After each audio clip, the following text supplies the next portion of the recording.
Felicidad, mi amigo, empieza con fe.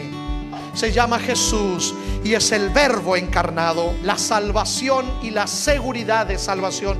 El Cordero era el que traía esperanza, el Cordero era el que traía solución, el Cordero era el que traía perdón, el Cordero era el que traía transformación, el Cordero era el que traía libertad, el Cordero era el que traía la salvación que todo el pueblo necesitaba, la limpieza y el perdón. ¿Usted está contento de estar aquí? ¿Contenta? ¿Sí? A ver, entonces demuéstremelo. ¿Cómo, pastor? Voy a pedir que me regale algo. Ya empezó a pedir. Pero es sencillo lo que le voy a pedir. ¿Qué cosa? Regáleme una sonrisa, a ver. Sonría, sonría. Tenga o no tenga dientes, no importa. Sonría igual. Oiga, qué linda se ve la iglesia cuando sonreímos, ¿eh? Qué diferente es la cosa. Mire, una sonrisa genera otra sonrisa. Si no me cree, haga la prueba un día cuando vaya al supermercado. Comúnmente cuando vamos al supermercado y tenemos un montón de cosas, la persona que nos está atendiendo, la cajero, la cajera que está allí, usted va a ver que mayormente suelen tener cara de aburrido o de amargado o de hastiado, cansado de estar pasando tantos artículos por ese escáner. Ahora, acérquese usted a esa persona y antes que le pase el primer artículo escaneado, agarre el artículo, haga algo para llamar la atención y cuando la persona lo mire, sonríale. Y usted va a ver cómo le va a cambiar la cara a esa persona. Y va a ser una obra especial. Alegrarle el corazón a alguien que está trabajando. ¿No le parece? Así que sonría, sonría. No tenga miedo de sonreír. Porque vivimos en la iglesia del Señor o somos parte de la iglesia del Señor. Y Él ama a los que viven con alegría. De hecho, el gozo viene de Él. El salmista decía, Señor, ¿se acuerdan cuando pecó David? Después, cuando regresa a los brazos del Señor, no le pide que le devuelva la salvación, porque Él sabe que la salvación está allí disponible. Lo que Él le pide es que le devuelva el gozo de la salvación. Porque el diablo no te puede robar la salvación, pero te puede robar el gozo de la salvación. Así que vive con gozo, porque Cristo te da ese gozo. ¿Tienen Biblia? ¿Vamos a leer juntos la Biblia? ¿Sí? Vamos a leer juntos la Escritura esta noche, una porción, 3 versículos del Nuevo Testamento. Vamos a abrir la Biblia en la carta que escribió el apóstol Pablo a la iglesia de Éfeso. Pastor, ¿y dónde está esa carta de Pablo a los Efesios? Fácil. Entre Génesis y Apocalipsis, búsquela, ahí la va a encontrar. Nuevo Testamento, Mateo, Marcos, Lucas, Juan, Hechos, Romanos, Primera, Segunda de Corintios, Gálatas y después Efesios. Capítulo 3, no creo que tenga que decirle que el 3 está después del 2 antes del 4. Ahí ya creo que estamos todos en la misma sintonía. Capítulo 3, versos 17 al 19. Capítulo 3, versículos 17 al 19. Apenas 3 versículos, pero poderosos versículos.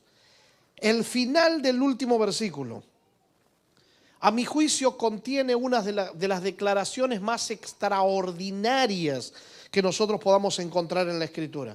Usted sabe, hay muchos versículos bíblicos que son especiales. Dicen los teólogos, los que saben, que el versículo magno, el más extraordinario, que si un día la Biblia se perdiera y solo quedara ese versículo, con ese solo versículo bastaría para saber del amor de Dios, de la maravilla de un Dios que se dio para poder salvarnos. Yo me imagino que usted ya sabe de qué versículo estoy hablando, ¿verdad? El que está en el Evangelio de Juan, en el capítulo, el verso 16.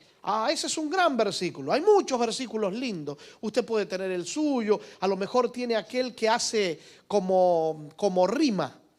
¿Sí se entiende la expresión? Aquel que dice Filipenses 4:13. ¿Cómo termina? Todo lo puedo en Cristo que me fortalece. Y hace una rima y parece hasta un poeta usted cuando lo recita de esa manera. Muchos versículos hay lindos.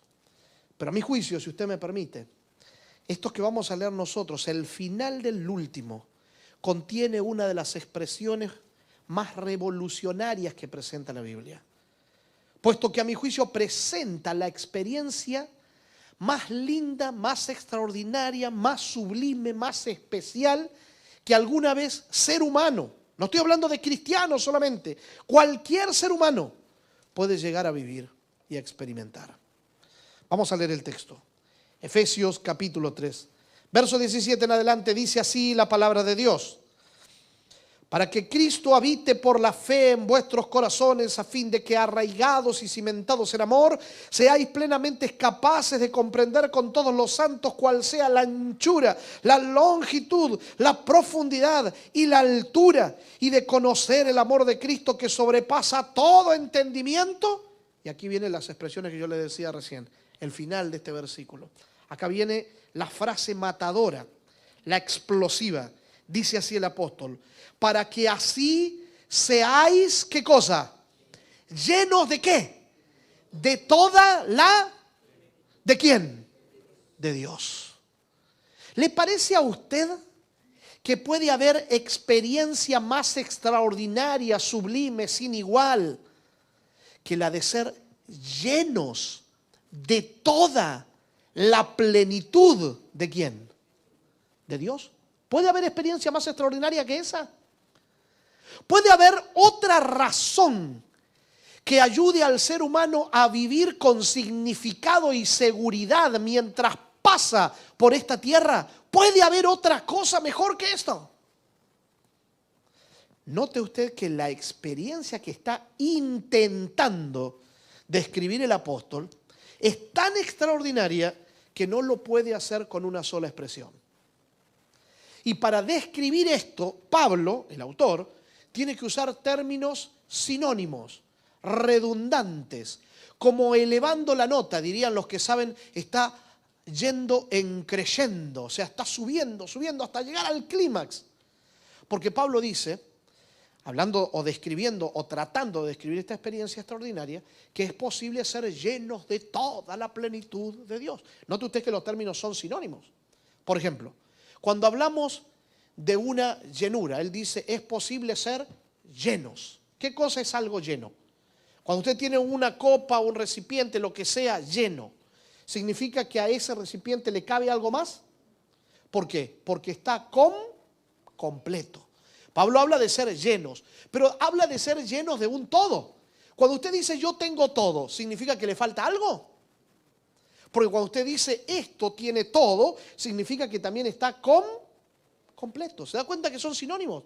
Pero Pablo no dice que es posible ser llenos de un todo, sino que él dice ser llenos de toda la plenitud. ¿Y qué cosa es algo pleno? Cuando usted tiene algo que está pleno, ¿a eso pleno le falta algo? ¿O también está completo? ¿Me hago entender? Pablo usa términos redundantes, sinónimos, para ir describiendo esta experiencia en creyendo. Él dice, mire mi amigo, la experiencia que yo estoy tratando de transmitirle es la gran realidad de que usted un día puede llegar a vivir siendo lleno de toda la plenitud. Y no cualquier plenitud, sino nada más y nada menos que la plenitud ¿de quién? De Dios. ¿Usted cree que podría haber algo más grande que eso? Un amigo mío diría, esto es una experiencia súper, archi, mega, hiper, maxi, macro, extraordinaria. No hay nada más extraordinario que eso. Tan profunda, tan especial, tan sin igual, tan significativa. Ser llenos de toda la plenitud de Dios. Dígame usted, una persona llena de toda la plenitud de Dios, ¿será una persona feliz o será una persona infeliz? Una persona llena de toda la plenitud de Dios será una persona que tiene un rumbo, un certero en la vida, que sabe a dónde va a ir y no importa las tormentas, vicisitudes y situaciones adversas que vengan, él sabe a dónde va y hay una fuerza interior que lo dirige. O vivirá arrastrándose en la vida, preocupado por lo que vendrá, porque no sabe cómo enfrentar, puesto que no sabe ni dónde está ni hacia dónde va. ¿Cuál cree usted que será la experiencia de aquel que está lleno de toda la plenitud de Dios? ¿Acaso no es esa la experiencia que usted ha estado buscando? ¿Acaso no es eso lo que usted desearía para usted? Una experiencia donde usted sabe que más allá de las situaciones adversas de la vida, usted habrá de ser un victorioso. Que más allá de las tormentas usted tendrá paz en medio del huracán. Que más allá de las vicisitudes de la vida y de la inestabilidad reinante de su entorno, usted tendrá fortaleza y seguridad porque usted vive la experiencia de ser lleno de toda la plenitud de Dios. Ahora la pregunta que yo le hago a ustedes, ¿cómo ser lleno de toda la plenitud de Dios? Porque Pablo está expresando una realidad que se puede experimentar. Pero ¿cómo? ¿Cómo podemos ser llenos de toda la plenitud de Dios? El verso 17 de los 3 que nosotros leímos nos da la clave. El verso 17 de ese capítulo 3. Ahí está la clave. Pablo inicia diciendo cómo se provoca, se produce. El ser lleno de toda la plenitud de Dios es el resultado de algo que él comienza diciendo. ¿Qué es lo que tiene que suceder? Alguien tiene que morar, habitar, vivir en nuestro corazón. ¿Quién es ese alguien? Cristo. Cristo tiene que morar en el corazón. Cuando Cristo mora en el corazón, entonces somos llenos de toda la plenitud de Dios. Claro, diría alguien, porque Pablo también dice en Colosenses 2:9 que en Cristo habita corporalmente toda la plenitud de la divinidad o de la deidad. Por eso tener a Cristo es tener todo de Dios. Ahora, ¿le puedo hacer una pregunta acá en confianza entre nosotros? ¿Usted podría ser honesto, honesta conmigo? Es una pregunta sincera que pide una respuesta honesta. Dígame la verdad. ¿Cuántas veces usted ha escuchado a los predicadores decirle que tiene que abrir el corazón para que Cristo entre en su vida? ¿Cuántas veces lo ha leído en los libros, en la Biblia, en la revista El Centinela? ¿Cuántas veces se lo ha dicho usted a otras personas? Y aquí va mi pregunta. ¿De qué se trata eso? ¿Cómo es este asunto de que Cristo tiene que morar en mi corazón? ¿A qué se refieren los predicadores cuando me hablan de eso? ¿A qué se refieren los escritores cuando escriben acerca de que Cristo tiene que morar en el corazón? ¿Quiere que se la complique todavía un poco más? La Escritura dice que Cristo es Dios. ¿Usted está de acuerdo con eso? ¿Sí? ¿Cree en eso? San Juan en el Evangelio, en el capítulo 1, verso 1, dice: en el principio era, ¿qué cosa? Y el verbo era con, y el verbo era Dios. O sea, siempre había estado con el Padre, parte de la deidad. Entonces tenemos que entender que cuando hablamos de Dios estamos hablando de una entidad que se manifiesta a través de 3 personas, por lo menos eso es lo que pudimos captar de la Escritura. Y digo pudimos captar porque en realidad nunca vamos a poder definir exactamente a Dios. Aquel que pretenda definir a Dios exactamente tiene una soberbia tan grande que no le permite ver la realidad. Porque el día que el ser humano pueda definir a Dios, Dios habrá dejado de ser Dios para convertirse en una persona igual a aquel que lo está definiendo. ¿Me hago entender? La grandeza de Dios hace que nosotros podamos saber cosas, pero nunca la totalidad de lo que Él es. Por eso pasaremos la eternidad siempre aprendiendo y aprendiendo más y más y más, y descubriremos que su belleza, su grandeza, su majestad nunca se agotará, y alabo su nombre por eso, porque esa grandeza de Dios me da seguridad. Puedo confiar en aquel que está por encima de todas las cosas. Ahora digo, hablamos de un Dios que se manifiesta a través de 3 seres, pero uno de esos seres, la segunda persona de la divinidad, decidió un día hacerse igual a nosotros para poder salvarnos. ¿Razón? Bueno, Dios había creado este mundo, había creado en este mundo a 2 criaturas llamados Adán y Eva. Ellos eran libres y tuvieron la oportunidad de decidir qué hacer con la libertad que Dios les dio, y decidieron separarse de Dios tomando del fruto del árbol prohibido. Y de esa manera se unieron con el ángel rebelde que se había rebelado de Dios en la misma presencia de Dios allí en el cielo. Y a partir de ese momento hubo un problema serio en este planeta. Un hombre llamado Adán, que era el soberano de la tierra, había entregado el planeta en manos del primer rebelde llamado Lucifer, convertido en Satanás, porque Satanás quiere decir adversario. Y ahora nadie puede rescatar a este planeta, recuperar este planeta, porque como un hombre, Adán, lo perdió, solo otro hombre como Adán debía rescatarlo. Y el problema era tan serio que cuando Adán pecó o se desconectó de Dios o desobedeció a Dios, lo que hizo fue ofender la ley eterna de Dios, que es reflejo de su carácter.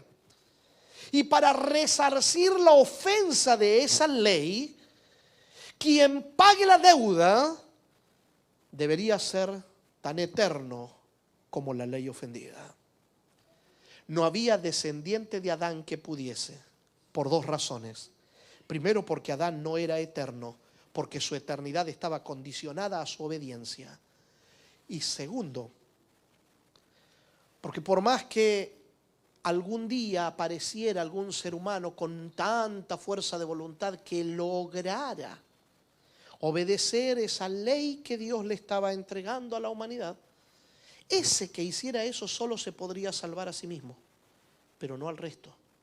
Porque, insisto, la ley eterna fue ofendida y alguien tan eterno como ella podría pagar esa ofensa. Pero el problema era que cuando Adán tomó del fruto y comió, se desconectó de Dios y perdió las gracias que había recibido de Dios en el comienzo. ¿Qué gracias, pastor? Dios lo había hecho con unas características parecidas a Él. ¿En qué sentido? Bueno, así como Dios era, o es, santo, justo y bueno, Adán también era santo, justo y bueno. Y cuando comió del árbol, perdió esas cosas. Ahora ya no era ni santo, ni justo, ni bueno. ¿Se acuerdan que la Biblia dice que Dios creó al hombre y a la mujer a imagen suya? ¿Se acuerdan? A imagen y ¿qué más? Y semejanza. ¿Qué cosa es imagen? Imagen es algo que se ve, que se toca. O sea, nos hizo físicamente parecidos a Él.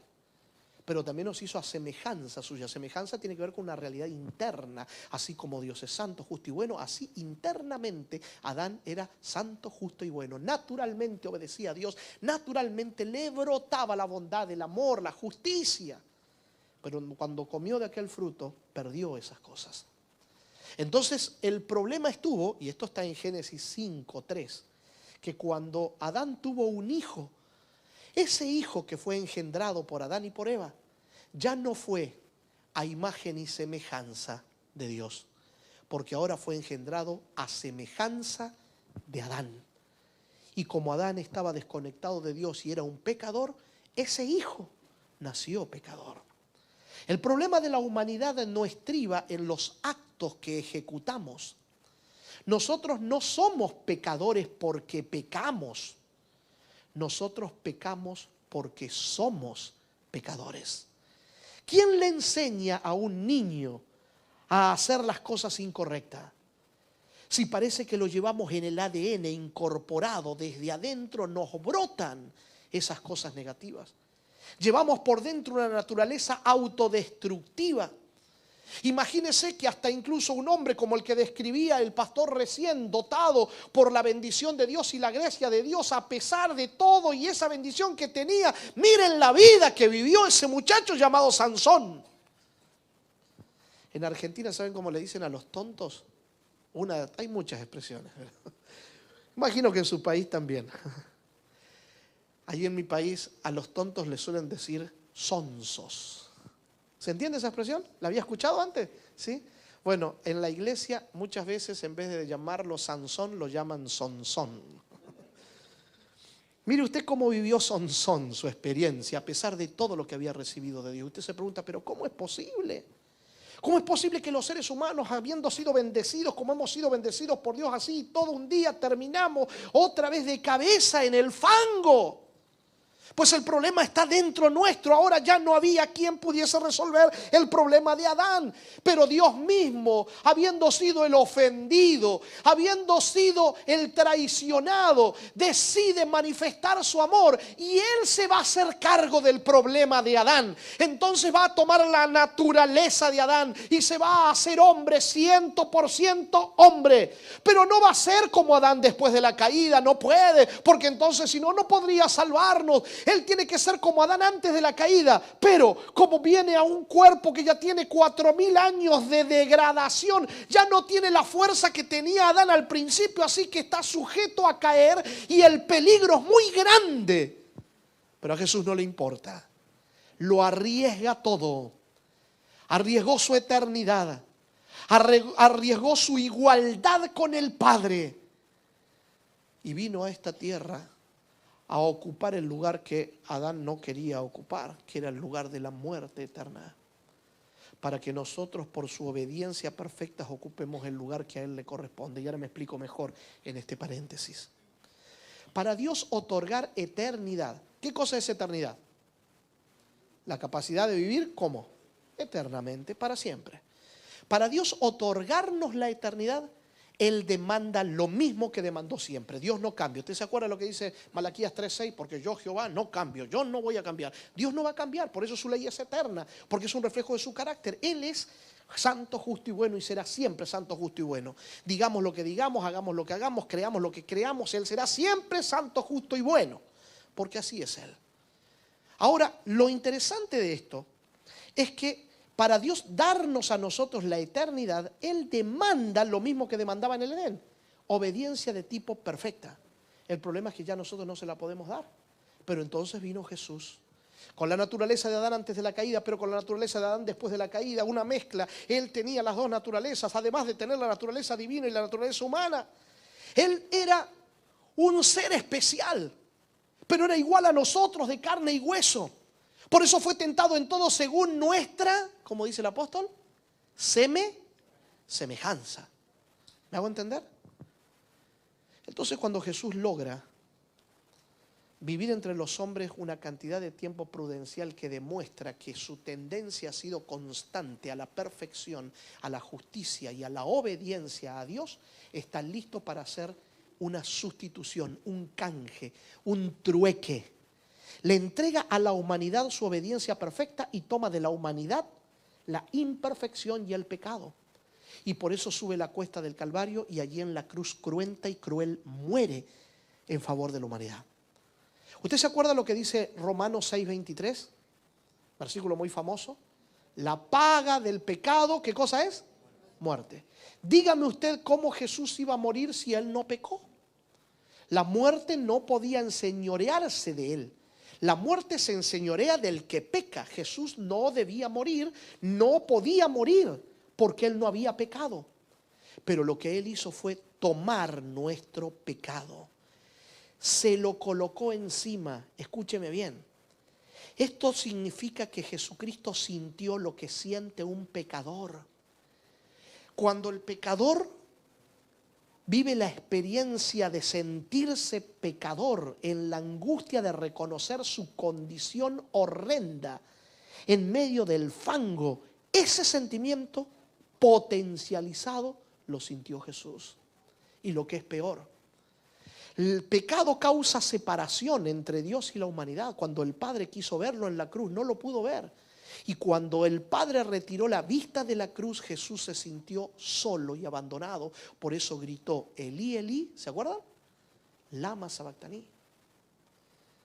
Ahora, Jesús, cuando murió en la cruz para salvar a la humanidad, le pregunto, ¿murió como hombre o murió como Dios? Piense la respuesta. ¿Cuántos creen que murió como Dios? ¿Cuántos creen que murió como hombre? Y hay algunos que no saben lo que creen. Respetamos a los indecisos también. Pero el asunto es que si usted dice que Jesús murió como Dios, entonces tiene que aceptar que Dios estuvo muerto. Yo le pregunto, Dios, fuente de vida, ¿puede morir? No. Entonces Jesús no pudo haber muerto como Dios, sino que murió como hombre. Porque a fin de cuentas estaba ocupando el lugar ¿de quién? Del hombre. Para que el hombre pueda ocupar su lugar, que Él logró ganar como hombre. La obediencia perfecta que Él presentó la hizo como hombre, para que ahora la humanidad a través de Él podamos tener eternidad. Porque no hay otro nombre debajo del cielo dado a los hombres en el que podamos ser salvos que no sea en el nombre de Jesús de Nazaret. Solo a través de Cristo hay salvación. Fuera de Jesús no hay salvación. ¿Me hago entender? Ahora mire usted lo interesante de este asunto. Cuando Jesús vino a vivir entre los hombres, adoptando nuestra condición humana, Él dejó de lado elementos propios de su divinidad. Dios es omnipotente, ¿está de acuerdo conmigo? Omnisapiente, omnipresente. Diría un amigo mío, es el Dios de los ovnis. No dije ovnis, dije omnis. Omnipotente, omnisciente, omnipresente, omnisapiente. Jesús es todo eso. Sin embargo, cuando estuvo entre los hombres, caminando en las calles polvorientas de Palestina, podía a la vez estar caminando por Sudamérica o por Europa, en Roma visitando a los romanos. ¿Podía hacer eso? ¿Por qué? Porque Él decidió dejar de lado esos elementos o atributos divinos mientras estuvo entre los hombres. Murió como hombre. ¿Vamos bien? Cuando resucitó Jesús, piense la respuesta. ¿Cómo resucitó? ¿Resucitó como Dios o resucitó como hombre? ¿Cuántos creen que resucitó como Dios? ¿Cuántos creen que resucitó como hombre? Y sigue habiendo gente que no sabe lo que cree. Mire, piense usted en esto. ¿Quiénes necesitan resucitar? ¿Los vivos o los muertos? Si no me cree, haga la prueba. Muérase esta noche y va a ver que mañana necesita resurrección. ¿Verdad que los muertos son los que necesitan resucitar? Si usted dice que Jesús resucitó como Dios, significa que Dios estuvo, y ya lo dijimos, Dios no puede morir. Así que entonces Jesús murió como hombre y resucitó como ¿qué? Como hombre. Porque estaba ocupando el lugar del ser humano. Y estaba encerrado en un cuerpo humano y había velado los atributos divinos. Ah, pastor, pero yo no sé por qué usted dice eso, porque Jesús hizo muchos milagros. A ver, hablemos de los milagros de Jesús. Resucitó a un hombre, caminó por las aguas, calmó las tempestades. ¿Usted se acuerda de dos muchachos llamados uno Pablo y el otro Pedro? ¿Los identifica a los dos? Estos muchachos vivieron experiencias similares. Pedro, por ejemplo, un día resucitó a una mujer llamada Tabita, que le decían Dorcas. ¿Se acuerdan de ese incidente? Pablo resucitó a un muchachito llamado Eutico que se quedó dormido en una vigilia como esta. Así que no se haga el Eutico esta noche. Pablo, camino a Roma, cuando era llevado prisionero, se levantó una tempestad y calmó la tempestad. Pedro, aquella noche cuando Jesús apareció caminando por el agua, le dijo: maestro, haz que yo también camine. Y se paró en la barca, salió de ella y caminó por las aguas igual que el maestro.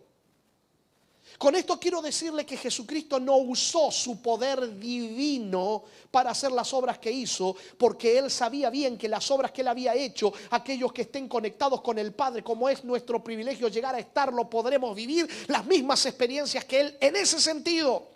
Dígame usted cuándo se cuenta en la Biblia, en el Nuevo Testamento, que Jesús caminaba y la gente se sanaba solo por tocar la sombra de Jesús. ¿A dónde usted encontró eso? Sin embargo, sí encuentra eso hablando de un muchacho llamado Pedro, que era un pescador, una persona como usted y como yo, normal como cualquiera de nosotros.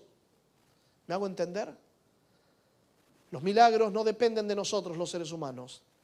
Dependen de Dios. Él es el Señor de los milagros. Y nuestra conexión con Él determinará cuándo Él querrá usarnos para ejecutar alguno de esos milagros entre nosotros. ¿Me hago entender? Así que Jesús no usó su divinidad. Él vivió como hombre, 100% hombre. Vivió como hombre, murió como hombre, resucitó como hombre. Al cabo de unos días ascendió a la presencia del Padre. Eso dice el apóstol también. Y ahora está en la presencia del Padre, oficiando. ¿En qué lugar?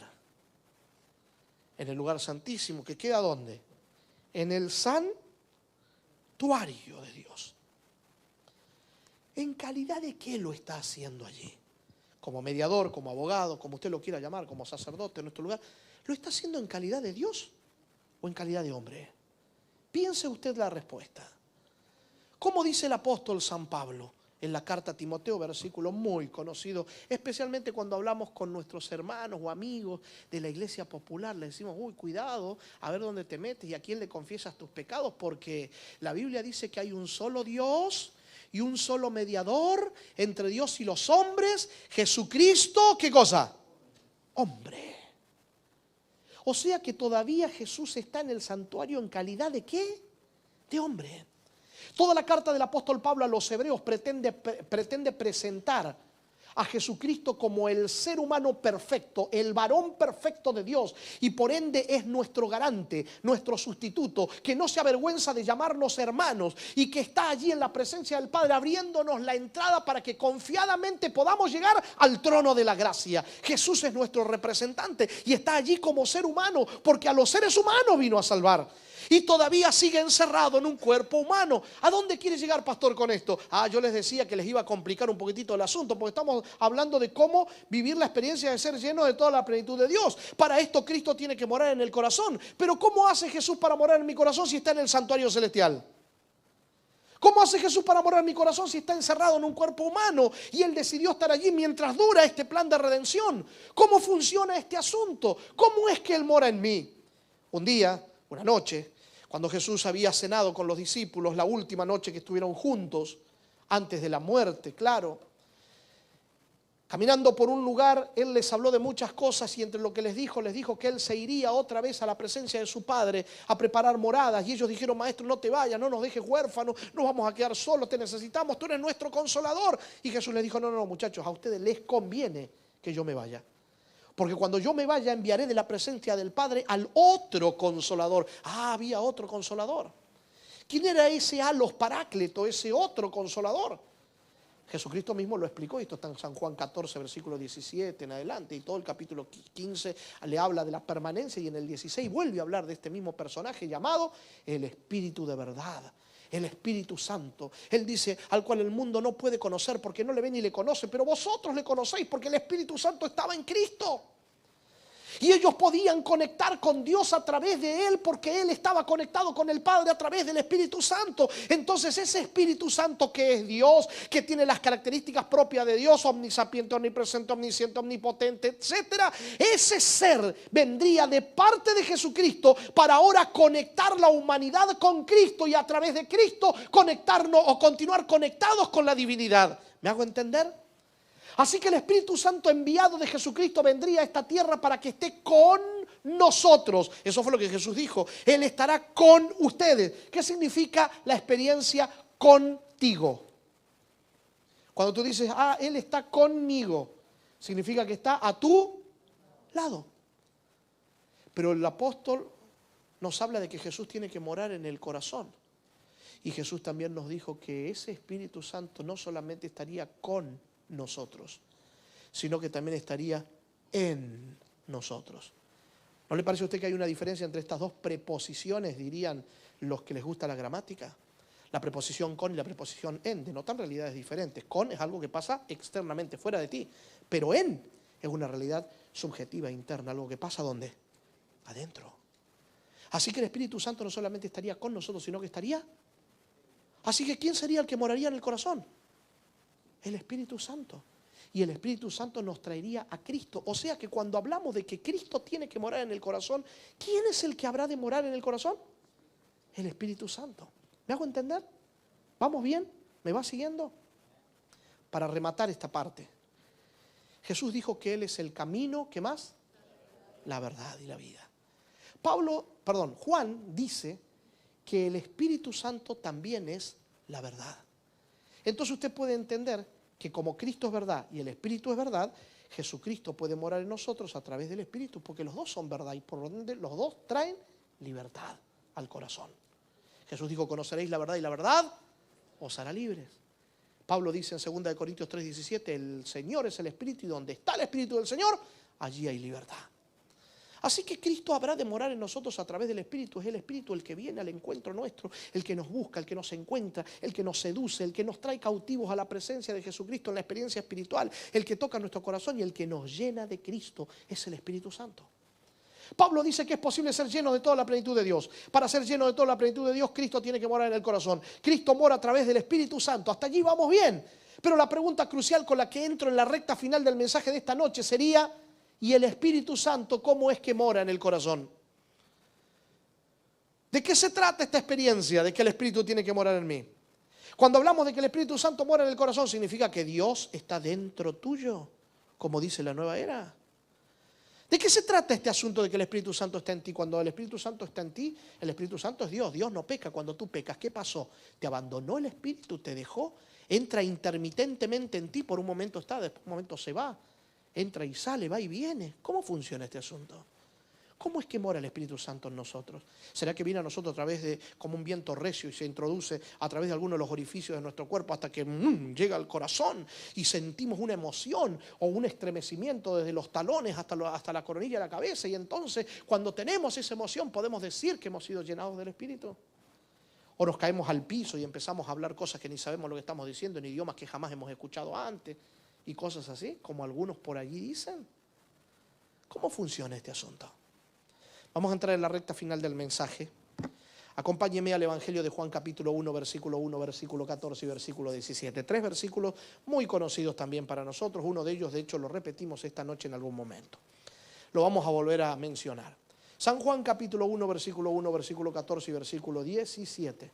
Para desenredar el enredo en el que estamos metidos. ¿Cómo dice el texto? San Juan 1:1. En argé in hologos. Eso dice en el original griego. Traducido sería, en el principio era el verbo. Y el verbo era con Dios. Y el verbo era Dios. Y el verso 14 dice, y aquel verbo se hizo carne y habitó entre nosotros. Y vimos su gloria. Gloria como la del unigénito del Padre. ¿Lleno de qué cosa? De gracia y de verdad. El verso 17 dice, pues la ley vino por medio de ¿quién? Pero la gracia y la verdad, de la que estaba llena el verbo, vino por medio de ¿quién? De Jesucristo. Entonces, cuando nosotros tomamos y juntamos estos tres versículos, tenemos que tratar de descubrir de quién se trata este verbo, quién es ese verbo. Y para esto lo mejor que podemos hacer es una especie de ecuación matemática. Los que les gusta la gramática les llaman silogismo. Los matemáticos dirían, esto es una ecuación de simplificación. ¿Usted se acuerda de la matemática, las simplificaciones? Cuando tenía un número que se repetía en un lugar y en el otro, cuando se cruzaban, y usted podía sacar el número de acá y sacar el de acá para ver que el de abajo era igual al de arriba, etc. Bueno, podemos hacer algo similar. Usted tiene el verbo que es igual a gracia y verdad, porque eso dice el verso 14. Vimos su gloria, gloria como el unigénito del Padre, lleno de gracia y de verdad. Y después vemos que Jesucristo trajo la gracia y la verdad, o sea que Jesucristo es igual también a gracia y verdad. El verbo es igual a gracia y verdad, la gracia y la verdad es igual a Jesucristo. Quitamos dos veces la palabra gracia y verdad de acá, gracia y verdad de acá, y subimos el nombre que está aquí abajo arriba, y nos queda en la ecuación el verbo igual ¿a quién? A Jesucristo. Y entonces así podemos entender que el verbo del que está hablando Juan no es sino el Señor Jesucristo. Y usted dirá, oiga, pero ¿por qué tenemos que hacer todo ese disparate de cosas para entender que Jesucristo era el verbo? ¿Por qué no fue más sencillo Juan? ¿Por qué no escribió, por ejemplo, en el principio era Jesucristo, y Jesucristo era con Dios, y Jesucristo era Dios? Verso 14, y Jesucristo se hizo carne y habitó entre nosotros y vimos su gloria como la del unigénito del Padre, lleno de gracia y de verdad. ¿Por qué no hizo eso? ¿No hubiese sido más sencillo? Puede ser. Pero ¿sabe una cosa? Los que saben dicen, cuentan, que Juan escribió el Evangelio después de haber visto lo que registra después en el libro de Apocalipsis. ¿Se acuerda el libro de Apocalipsis? Las cosas que Juan describe. Bueno, dicen los que saben que Juan primero recibió esas visiones, quedó tan impresionado y después decidió escribir primero el Evangelio y después el libro de Apocalipsis. No fue que mientras veía las visiones iba escribiendo, mientras iba viendo. No. Primero vio, después escribe el Evangelio y después escribe las visiones en Apocalipsis o en el libro de Revelaciones. ¿Y qué quiere decir con esto, pastor? Mire, Juan había descubierto muchas cosas acerca de Jesús cuando estuvo Jesús caminando con él en esta tierra. Lo había visto, como dijimos recién, caminar sobre las aguas, calmar tempestades, resucitar muertos. Y Juan estaba totalmente convencido de que Jesús era el Kurios Theos de Stiagé. ¿Qué significa eso, pastor? El Señor y Dios de esta tierra.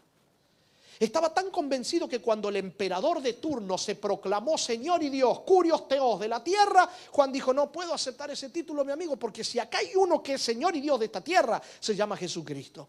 Y por no aceptar el título del emperador, primero lo meten en un aceite de aceite hirviendo, después le dan latigazo, no lo pueden matar y ya viejito lo mandan a una isla para que allí desterrado, solito, se muera de angustia. Pero estando allí, en esa isla llamada Patmos, un sábado de mañana, mientras está adorando a Dios en el Espíritu, dice él, está en comunión con Dios, escucha un estruendo como de muchas aguas. Es una voz. Se da vuelta para tratar de ver y ve a uno, dice él, semejante. Él no puede decir en primera instancia que era, porque no lo reconocía bien, era semejante. Pero cae como muerto a los pies de este que le empieza a hablar diciendo, Juancito, no temas, mi amigo. Yo soy el que estuvo muerto, pero he aquí que ahora vivo por los siglos de los siglos y te digo más, tengo las llaves de la muerte y del sepulcro. Soy el que abre y ninguno cierra, pero cuando cierra, ninguno abre. Y Juan se da cuenta que está hablando con su maestro y se queda tranquilito para ver lo que el maestro tiene para decirle. El maestro está reluciente, tiene 7 estrellas en la mano, se pasea ante candelabros, el rostro es como el sol, los pies como bronce bruñido, tiene un cinto de oro que le atraviesa el pecho. ¿A ustedes les gusta el fútbol? ¿Sí? ¿Ven fútbol? Un amigo mío decía, tiene puesta la camiseta del Boca Junior. Cinto de oro. Ahora mire, Juan está tan impresionado que no duda ya en que la visión es de su maestro. Y empieza a recibir toda la visión. El mensaje a las iglesias. Lo presentado en el capítulo 4 y 5, donde ve a ese cordero que abre el libro que nadie puede abrir, desatando los sellos. Ve a todos los que están allí, millares de ángeles.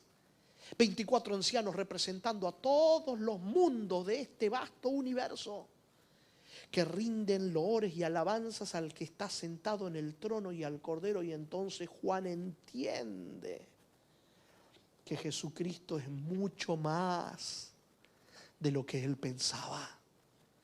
Jesús no es solo el Señor y Dios de este planeta. Jesús es el Kurios Theos del cosmos, de todo el universo.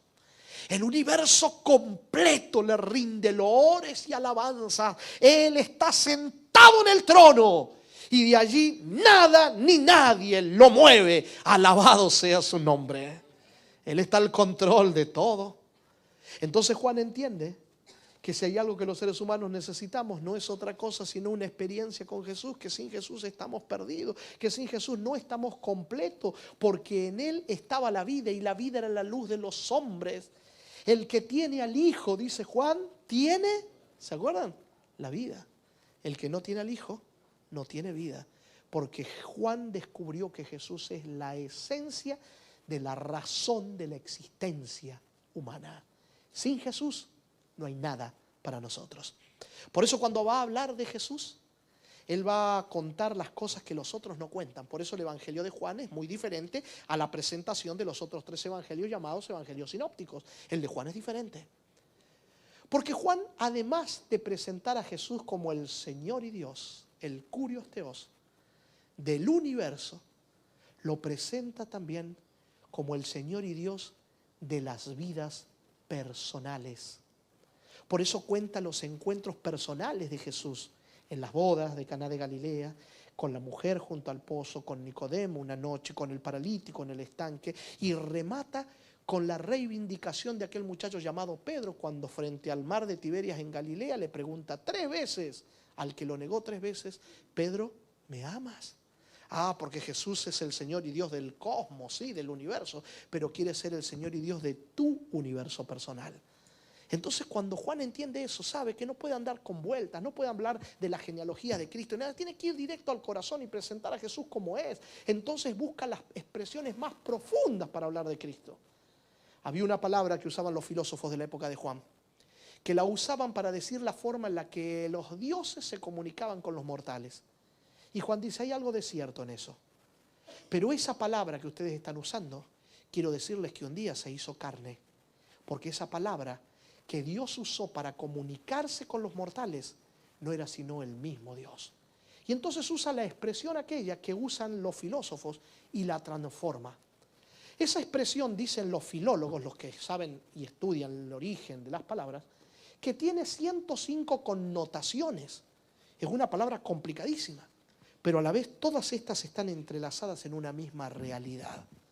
Porque la palabra que Juan utiliza en San Juan 1.1 y 1.14, que nosotros traducimos como verbo, en el original griego, es la expresión logos. ¿Han oído hablar de esa expresión alguna vez? ¿Han escuchado? Logos. Logos quiere decir palabra viva, palabra existente en sí misma, palabra que genera vida, palabra que inspira, palabra que redarguye, palabra que exhorta, palabra que reprende, palabra que transforma, palabra que sostiene, palabra que crea, palabra que hace nueva todas las cosas, palabra que está en movimiento siempre, palabra que nadie la para, palabra que todo el tiempo está haciendo algo, palabra que inspira, palabra viva, palabra de Dios. Todo eso significa esa expresión, logos. Entonces Juan dice, miren, les voy a decir bien cómo es la cosa. Esa palabra viva que siempre estuvo comunicándose con la humanidad desde que nosotros caímos, un día vino y se hizo carne. Porque Jesucristo era la palabra de Dios encarnada, el pensamiento de Dios hecho audible. Lo que Dios había venido contándonos durante 4000 años, un día lo vino a mostrar en persona, encarnándose esa palabra en Jesucristo. Entonces, ahora entendemos que esa palabra viva no era sino el mismo Dios en persona. Ahora escuche bien. Cuando Jesús les explica a sus discípulos que Él moraría en ellos a través del Espíritu Santo, remata su sermón con una oración como todo buen predicador. ¿Quién más que Él? Así que cuando va a orar por ellos, es tan extraordinario el Maestro que no solamente ora por los que están allí, sino que hasta extiende su bendición a usted y a mí. Y usted dirá, pero ¿cómo va a ser si nosotros no estábamos allí? Jesús orando dijo, Padre, yo no solamente te pido por estos, sino que te pido por los que habrán de creer en mí por el testimonio de estos. Y usted dirá, sí, pero si yo no conocí a los discípulos. Ah, pero leyó la Escritura, donde aparecen ellos, el testimonio de ellos y las palabras de ellos, porque usted leyó a Juan, usted leyó a Mateo, que estaban allí presentes, o sea, que usted está incluido en esa oración, incluida en esa oración. Jesús oró por usted aquella noche. Ahora mire qué interesante esto. En esa oración Jesús le dice, Padre, yo te voy a pedir una de las cosas más difíciles que pueden existir. Te voy a pedir que a estos mis hijos y a los que habrán de venir después, todos los que creerán en mí, que no los quites del mundo. Porque en el mundo vivimos. ¿No es cierto eso? A veces nosotros decimos, nosotros no estamos en el mundo. Ay, que vivimos en Marte, en Venus, en Júpiter. ¿De dónde somos? ¿Me hago entender? Que no participamos del pecado del mundo es otra cosa, pero en el mundo estamos. Y no nos tenemos que aislar, al contrario, tenemos que mezclarnos con la gente, porque la sal se mezcla para dar sabor. La luz debe estar colocada donde hay tinieblas, no debajo de la mesa, dijo Jesús. Entonces, ¿cómo pretendemos ganar a otros para Cristo si nos separamos del resto para sentir que somos santos, lejos de los pecadores? Si a los pecadores Jesús vino a salvar. Y Jesús quiere llenarte a ti de su presencia para seguir salvando a esos pecadores que Él vino a redimir. ¿Me hago entender? Ahora mire qué interesante esto. Jesús dice al Padre, te voy a pedir algo que no es fácil. Te pido que no los quites del mundo, sino que los guardes, ¿de qué cosa? Del mal. Y ahora, después de decir eso, va a explicar cómo se guarda a la gente del mal. Él dice una palabra que lamentablemente ha sido muy tergiversada, una palabra que ha sido mal interpretada, una palabra que probablemente usted y yo también tengamos preconceptos mal formados acerca de ella. El diablo es muy inteligente, muy capaz, y se encargó de desvirtuar muchas expresiones que son fundamentales para el crecimiento espiritual. Una de esas palabras es esa, y ha hecho muchos engaños desvirtuando esas palabras claves. ¿Cómo lo hizo? Infiltrando mentira dentro de las verdades bíblicas a través de un cristianismo espurio. Y entonces mezcló la filosofía griega, el paganismo romano con el cristianismo. Y un día su nación y mi nación recibimos como herencia enseñanzas de este tipo. Ustedes sabían que dicen los sociólogos, o sea, los encargados de analizar las sociedades y las culturas, que los latinos, o sea, los países latinos, tenemos un trasfondo cultural llamado greco-romano. ¿Ha escuchado eso alguna vez? Greco viene de Grecia, romano de Roma. O sea, tenemos muchas creencias provenientes de la antigua Grecia y de la antigua Roma, especialmente en los elementos espirituales. Entonces un día nacemos, vivimos dentro de esa sociedad y aceptamos esos conceptos como normales. Pero un día nos encontramos con la Escritura y nos damos cuenta que lo que creíamos no es como la Biblia dice. Y ahí tenemos que decidir a quién le creemos, o a la sociedad, a las tradiciones de los hombres o a la Escritura Sagrada. Para que me entienda mejor, le voy a decir una palabra que ha sido muy tergiversada y que el diablo ha utilizado mucho para traer mucha confusión en el mundo. Cuando yo le diga esa palabra, usted automáticamente va a tener un concepto en la mente, que es el concepto normal que nos enseñaron una vez desde que nacimos. Yo le digo a usted la palabra espíritu. ¿Qué pensó? En un fantasmita que atraviesa las paredes, que se le aparece a la gente, que asusta a las personas, ¿o no? Porque eso es lo que nos enseñaron. ¿Pero es eso lo que dice la Biblia cuando habla de un espíritu? No, la Biblia habla del espíritu humano como un soplo, energía de vida. El soplo no piensa, no siente, no ve, no es una figura. Soplo es soplo, energía. Bueno, así como esa palabra hay otras tantas más, especialmente algunas que atañen directamente a nuestra experiencia con Dios. Y una de esas palabras es la que Jesús utilizó para describir cómo es que se guardan a las personas del mal. Jesús dijo: Padre, no te voy a pedir que los quites del mundo, sino que los guardes del mal. Y entonces dijo: santifícalos. Cuando usted piensa en santidad. El cristianismo espurio nos ha hecho creer, y la religión organizada ha ayudado en eso, de que santidad tiene que ver con pasividad o con conducta. Santo es aquel que no hace nada malo. Por lo tanto, cuanto menos nos movemos, menos podemos equivocarnos. Y entonces, más santos somos. Y ese concepto se traspasó a la iglesia. Es por eso que usted va a ver grandes catedrales donde uno no se puede ni mover, no sea que moviéndonos pequemos. ¿Me hago entender? Pero la realidad es que Dios es un Dios de constante movimiento. Dios no para, nunca paró y sigue creando y lo seguirá haciendo. ¿Me hago entender? Ahora, volviendo a este punto particular, ¿qué cosa es santidad desde la perspectiva bíblica si no tiene que ver con conducta, o aunque puede involucrarla, pero no es esencialmente eso? Un día un hombre llamado Moisés está pastando ovejas, lleva 40 años pastando ovejas por ahí. Se encuentra con una escena que le llama la atención poderosamente. Es una planta seca, se llama la zarza. Él ve que se está prendiendo fuego y dice: bueno, es cuestión de segundos nada más. Yo cuento hasta 20 y se consumió. Contó hasta 20, 40, 60, 120, 240 y la planta no se consumía. Entonces se fue acercando porque se dio cuenta que era algo sobrenatural. Moisés no tenía mucha idea de Dios ni nada de eso. Había escuchado, pero no le interesaba. Sin embargo, se va acercando lentamente y cuando ve la visión, está frente a ella, decide participar. ¿Qué va a hacer? Extiende la mano y quiere tocar ese fuego. Si no consume la planta, tampoco lo va a consumir a él. Así que cuando extiende la mano y quiere tocar el fuego, escucha una voz que le dice: Moisés, quita el calzado de tus pies, porque el lugar que estás pisando es tierra santa. Moisés seguramente miró así para todos lados y dijo: uy, ¿por qué no avisan? ¿Cuántas veces pasé por acá y pisé? La próxima vez pongan un cartelito. Digo, antes de ese día, ¿Moisés tenía que quitarse el calzado de los pies? Después de ese día, ¿tenía que quitarse el calzado de los pies? No. ¿Cuándo debía hacerlo? En ese momento. ¿Por qué? Porque ese lugar era santo. ¿Qué es lo que hacía santo el lugar? La presencia de Dios. Así que cuando hablamos de santidad, ¿de qué estamos hablando? ¿De conducta? ¿O de la presencia de Dios? Y ahora escúcheme bien.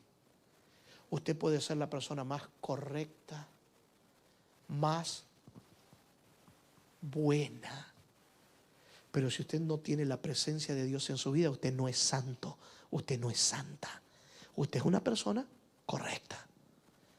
Y el infierno, el fuego eterno, estará lleno de personas correctas. Porque no es a través de la conducta y de los méritos que obtenemos salvación, sino a través de Cristo cuando nos cubre con su presencia. ¿Me hago entender? Jesús dijo: Padre, te voy a pedir algo difícil. Que no los quites del mundo, que los guardes del mal. Y dijo la palabra clave: santifícalos. ¿Qué significa eso? Llénalos ¿de qué cosa? De tu presencia. Envuélvelos con tu presencia. Esa es la manera de protegerlos del mal. Y después va un paso más profundamente todavía. Explica cómo es que la presencia de Dios nos envuelve. Él dice: santifícalos en tu verdad. Y entonces añade: tu palabra, ¿qué cosa es? Es verdad. ¿Está de acuerdo conmigo? ¿Dijo así Jesús? Sí. Santifícalos en tu verdad, pues tu palabra es verdad. Y ahora encontramos que Jesús es la verdad, que el Espíritu Santo es la verdad, pero que también la palabra de Dios es verdad. Jesús mora en mí a través del Espíritu. ¿Y cómo habrá de morar el Espíritu Santo si no lo hace a través de la palabra viva?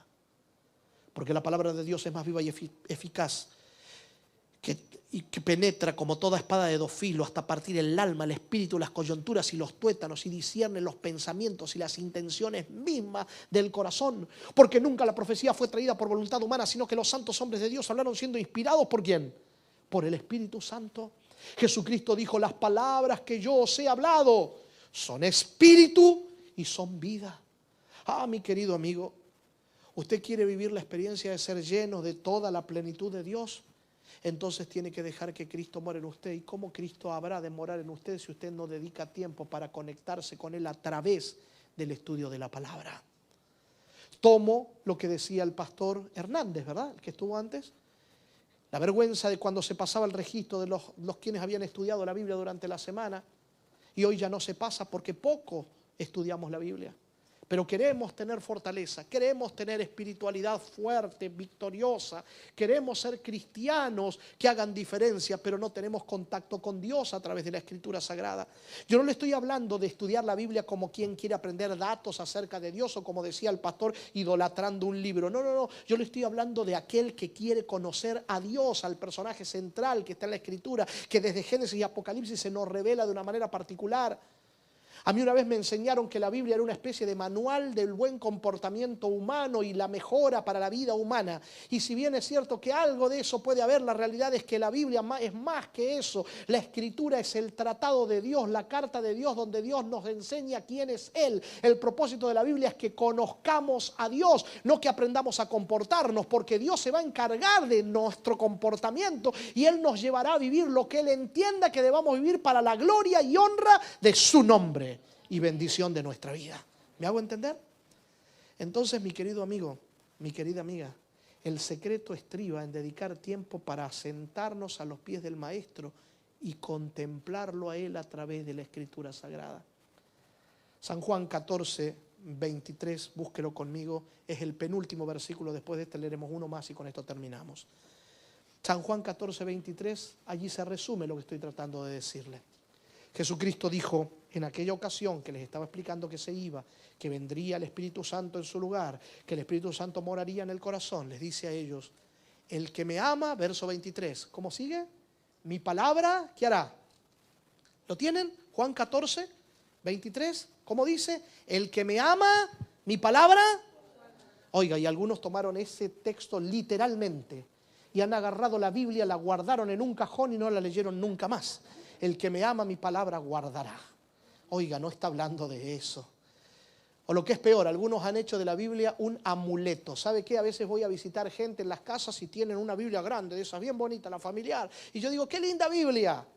Cuando voy a ver, está abierta casi siempre en el Salmo 91. Y yo no quiero decir que a usted le pase lo mismo, digo, pero he visto muchas veces esto. El Salmo 91, donde dice allí que caerán 1000 a tu diestra, 10.000 a tu siniestra, pero a ti no llegará ni plaga tocará tu morada. Presenta a Dios que habrá de cuidar a sus hijos de los momentos más difíciles de la vida.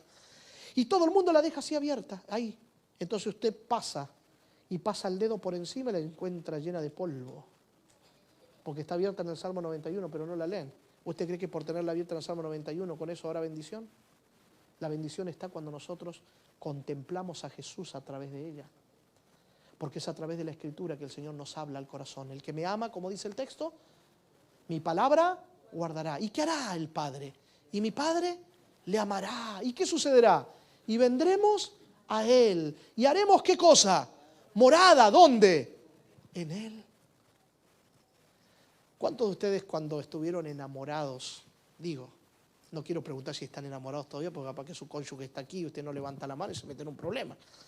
Entonces, para evitar eso, digo, ¿se acuerda cuando usted estaba enamorado o enamorada de su cónyuge, de su novio, de lo que fuera? Y usted lo llamaba por teléfono, le escribía carta, lo que fuera, depende de la edad que usted tenga, ¿escribía carta o llamaba por teléfono? Eso depende de la edad. Digo, porque en alguna época solo se escribían cartas, teléfonos no había. Pero si usted era de aquellos que escribía cartas o llamó por teléfono alguna vez, seguramente dijo, mi amor, él a ella o ella a él, querido, él era tu príncipe azul. Con el correr de los días se te fue destiniendo y quedó medio grisecito hoy. Pero resulta que alguna vez dijiste o te dijeron, mi amor, te tengo en el corazón. ¿Le pasó eso? ¿O escuchó una expresión así alguna vez de un enamorado? ¿Qué significaba? ¿Que la persona esa estaba dentro del otro? No, sino que los pensamientos, los anhelos, los afectos, todos los más profundos estaban en relación con esa persona. Lo pensabas, lo soñabas, lo querías, la querías. Te deleitabas en pensar en estar con esa persona. Pues lo mismo sucede con Jesús, mi amigo. Cuando tú lo conoces, como es nuestro privilegio llegar a conocerlo, llegaremos a amarlo de tal manera que nuestros pensamientos estarán concentrados en Él. Pensaremos de Él, soñaremos de Él, organizaremos nuestra vida en torno a Él y Él será el centro de nuestra experiencia. Y cuando eso suceda, entonces habremos vivido la experiencia de ser llenos de toda la plenitud de Dios. Último texto con el que terminamos y se lo regalo para que lo guarden en el corazón. Segunda de Corintios 3:18. Segunda de Corintios 3:18. Es un trabalengua. En este trabalengua se resume todo el mensaje de esta noche. Segunda de Corintios 3:18. Dice así: por tanto nosotros todos, ¿quiénes somos nosotros todos? Bueno, todos, los de ayer, los de hoy y los de mañana. Todos los que alguna vez creen en Cristo. Por tanto nosotros todos, mirando a cara descubierta. ¿Cómo a cara descubierta? Sí, sin ningún velo que nos separe de Dios, porque Jesús rompió el velo, porque tenemos amplia entrada a la presencia del Padre, podemos ir a Dios así como somos y como estamos, y Él nos habrá de recibir. Nos recibe como estamos, pero nos ama tanto que no nos deja igual. Nos transforma para la gloria de su nombre y bendición de nuestra vida. Pero podemos ir a Él como estamos. Por tanto, nosotros todos mirando a cara descubierta como en un espejo la gloria del Señor. La gloria del Señor. ¿Qué cosa es la gloria del Señor? No es una cosa, no es algo, es alguien. Juan dijo, vimos su gloria como la del unigénito del Padre. Pablo dijo que Jesús es el resplandor mismo de la sustancia de la gloria de Dios. Así que Jesús es la gloria de Dios. Mirando como en un espejo a Cristo. ¿Qué función cumple un espejo? Y el espejo refleja lo que está enfrente, da testimonio de lo que se para enfrente. San Juan 5:39, Jesucristo dijo, las Escrituras son las que hacen ¿qué cosa? Dan testimonio de mí. Lo que está diciendo Pablo, mi querido amigo, mi querida amiga, es que así como somos y como estamos, podemos ir a la Escritura Sagrada a contemplar a Cristo. Y mientras contemplamos a Jesús, algo maravilloso va pasando, que es lo que describe el texto en el final. Por tanto, nosotros todos mirando a cara descubierta como en un espejo la gloria del Señor, somos, ¿qué cosa? Transformados. ¿De qué manera? De gloria en gloria. ¿Hacia dónde vamos? A su misma imagen. ¿Por el poder de quién? Por el poder del Espíritu Santo. Pero si no dedicas tiempo para conocer a Jesús a través de la Escritura, si no te sientas a sus pies como aquella muchacha que a los pies de Cristo fue rescatada de la muerte, que a los pies de Cristo se sentaba cada vez que podía cuando venía a la casa de su hermana, que a los pies de Cristo derramó aquel perfume de alabastro caro, que a los pies de Cristo se echó cuando Jesús resucitó, que a los pies de Cristo estuvo cuando Jesús moría al pie de la cruz, cuando los discípulos asustados se escondían, ella estaba allí a los pies de Cristo, porque entendió y aprendió que la grandeza humana estriba en sentarse a los pies de Cristo. Allí está el poder, la fuerza y la virtud para convertirse como esa mujer fue en un trofeo del Evangelio. A los pies de Cristo seguro estará cuando en gloria y majestad Él venga a buscar a sus hijos. Ojalá, mi querido amigo, mi querida amiga, que esta también sea tu experiencia. Nos ponemos de pie para orar al Señor. Padre, gracias por tu palabra. Esa palabra viva y eficaz, más penetrante que toda espada de dos filos, que penetra hasta partir el alma, el espíritu, las coyunturas y los tuétanos. Esa palabra que un día se encarnó y vimos su gloria como la del unigénito del Padre. Ayúdanos para que cada día nosotros podamos dedicar el espacio de tiempo para encontrarnos con ese Jesús maravilloso a través de la contemplación de Él en la Escritura Sagrada. Y en la medida en la que lo vayamos contemplando, como tu palabra lo presenta, que el Espíritu Santo nos vaya transformando cada día más. Y entonces podamos vivir esa experiencia de ser llenos de toda la plenitud de ti. Bendícenos, Señor, bendice esta iglesia. Ayuda a mis hermanos a que ellos puedan colocar la escala de valores que les corresponde colocar como cristianos que son. En primer lugar, Cristo y la experiencia con Él. Que puedan sacar el tiempo diariamente para contemplarlo a través de la Escritura. Entrego esta iglesia, a su pastor y a su familia en tus manos de amor, para que continúes bendiciéndolos desde aquí hasta la eternidad. En el nombre de Jesucristo. Amén. Formación, el Cordero era el que traía libertad, el Cordero era el que traía la salvación que todo el pueblo necesitaba, la limpieza y el perdón.